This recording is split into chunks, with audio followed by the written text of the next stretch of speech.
Almaty crises and state of emergency in Kazakhstan.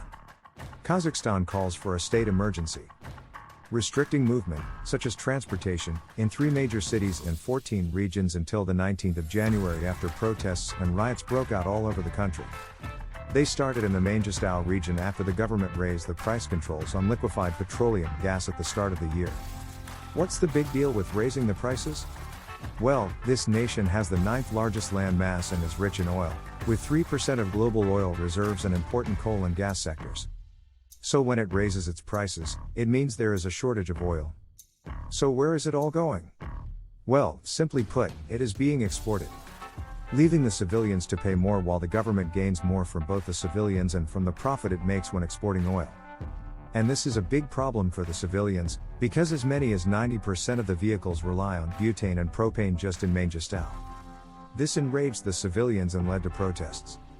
And President Kassym-Jomart Tokayev accused these protesters of undermining the state system, claiming they received military training abroad. Eventually, Almaty, the country's largest city and former capital, was set ablaze. Many of Almaty's infrastructure facilities had been damaged.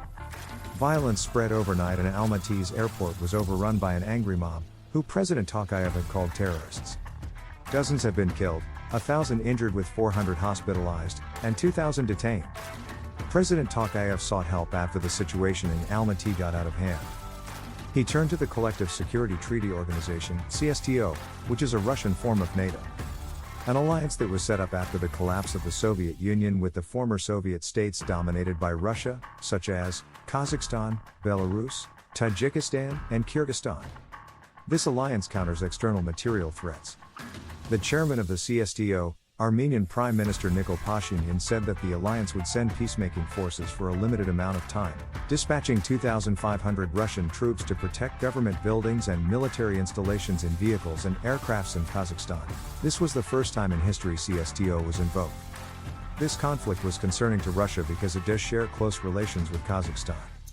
They also share a 4,700-mile, 7,600-kilometer border, and the situation was only getting worse, intimidating neighboring countries. Dozens were killed by authorities when government buildings, headquarters, and district offices of the police were being stormed in Almaty. Police warned people who lived in homes near government buildings to stay put and not leave their homes, for the riots were out of control. Kazakhstan's news channel, Habar 24, said that 2 of the security staff had been beheaded. Even the hospitals were surrounded by protests. A war breaks out, with police firing at the demonstrators, who they claim were armed and had killed 18 from the law enforcement and injured 750.